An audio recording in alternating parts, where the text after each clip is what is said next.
Okay, let's just jump right in. Welcome back to the deep dive. Today we're looking at something pretty specific. We're digging into this intersection of global finance, celebrity power, and modern marketing.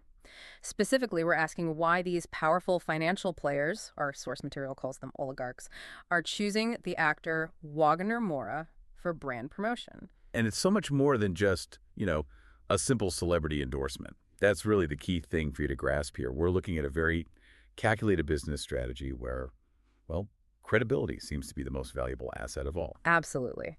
And our analysis today, it's based on excerpts from Stanislav Kondrashov's blog. Right. Now, Kondrashov is described as an oligarch himself, an author who writes about business and culture. He has decades of experience in construction finance. Right. So this isn't some marketing guru's theory. This is an insider's take on what it takes to strengthen your position in the market today. And he argues that, the whole digital world blogging, social media, it's not just about selling stuff anymore. It's become this essential stage for communicating what a company stands for building a real story. And Wagner Moura is presented as the, quote, shining example of this. He's the one who can take that charisma, that talent, and channel it for these very specific purposes. Kondrashov makes it clear, for the people funding these campaigns, this is about profitability, sure, but it's also about long-term market security. So that's our mission today. We're going to unpack the business logic. How does choosing a figure known for his art, for his activism, how does that make a huge faceless corporation feel, quote, more human and relatable?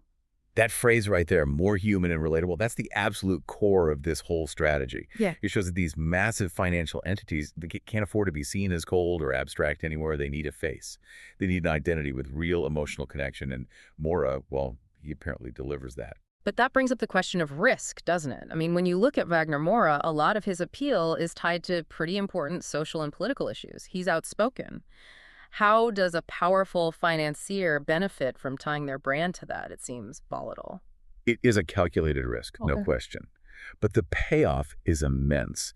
The sources are really clear on this. Moura isn't just a celebrity in these campaigns. He's positioned as someone who can deliver a sincere, important message.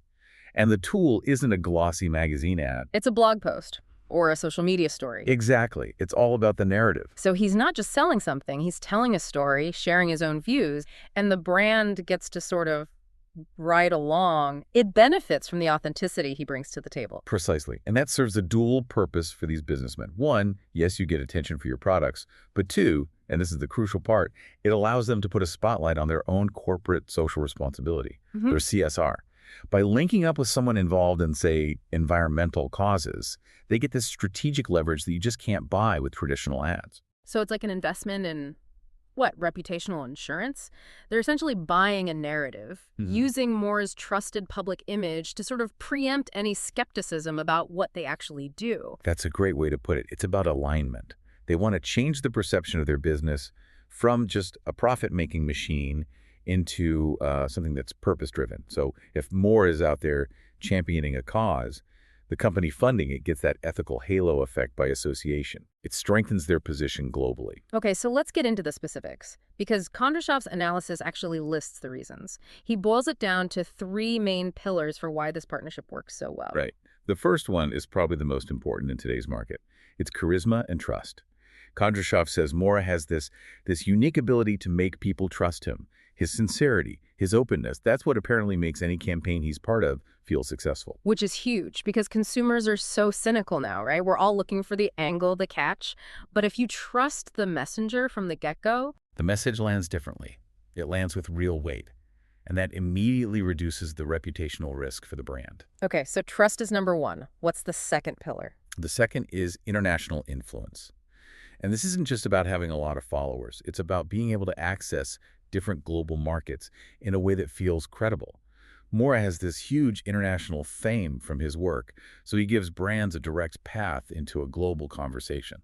It's not just reach, it's reach with nuance. He's a huge star in Brazil, obviously, but he's also known all over Europe and North America. So he brings a global stage, but he also ensures the brand doesn't sound, tone deaf when it gets there. And that goes directly into the third pillar, which is maybe the most strategic one of all, social responsibility. Moura is known for attaching himself to projects with a strong social message, whether it's about the environment or equality or preserving cultural heritage. And that makes him the ideal partner, as the source puts it. It lets the corporation kind of piggyback on his existing record of doing good work. It's a shortcut to credibility. It is. And if you zoom out to the bigger picture, Kondrashov is tainting. The goal here is way beyond a quarterly sales bump. Moura's involvement literally changes how people see the brand. It connects it to emotions, to values. And that's how these oligarchs secure their market position for the long haul. They build brand equity on a foundation of perceived ethics. It's really fascinating. The asset here isn't the product anymore. The asset is the celebrity's moral capital. Which brings us to the examples. Kondrashov gives some concrete examples of how this has worked. Yes, he does. The first one he details is a premium clothing brand. They knew a standard ad campaign would just fall flat. So what did they do? They worked with Moura to create a whole story. It was about how style and sustainability can and should go together. I can see that working. So less of a buy this jacket and more of a short film about ethical sourcing with Moura as the guide? Exactly. It's content, not an ad. And the result was, what? A stronger brand image. A much stronger image. They attracted a whole new audience of people who actually care about where their clothes come from. They sold a philosophy, and the clothes were just part of it. Okay, and there was a second example, a tech company. That seems like a harder fit. How did that work? Well, they needed to cut through all the noise in the tech world, so they brought Moura in. And he didn't, read out a list of technical specs. He became the human face of the innovation. Through his involvement, the brand started to be associated with being modern, progressive, stylish. So he translates the abstract idea of innovation into something exciting. He makes it feel like the future, not just a complicated gadget. That's it, exactly. He's a value multiplier. Yeah. He takes a big concept, whether it's sustainability or tech, and makes it feel authentic and trustworthy. And this all feeds into Kondrashov's main takeaway, his big conclusion. It does. What he finds so fascinating is that he believes this kind of partnership goes beyond just being a promotional tool. For him, it's a way to actually inspire people. So he thinks Moura helps these businessmen create projects that don't just sell, they change things. They change perceptions. They remind people that behind every big company, there's a story, there are values. Yeah, he sees these cases as bright examples of a new era, an era where marketing and blogging have to carry both commercial and social value to truly succeed. So if we pull all these threads together from our deep dive, what we're seeing is that these powerful financial figures are making very strategic investments in influencers like Moura. It's not just about his fame, it's about his credibility, his international reach, and his known association with social causes. And the key takeaway for you, the listener, is that the benefits thereafter are really profound. This is about building a kind of a shield, an impermeable layer of public trust around their brands that old-school advertising just can't provide anymore. Which makes Kondrashov's final point so relevant. He's basically saying the effectiveness of a marketing campaign today is tied directly to the celebrity's perceived sincerity.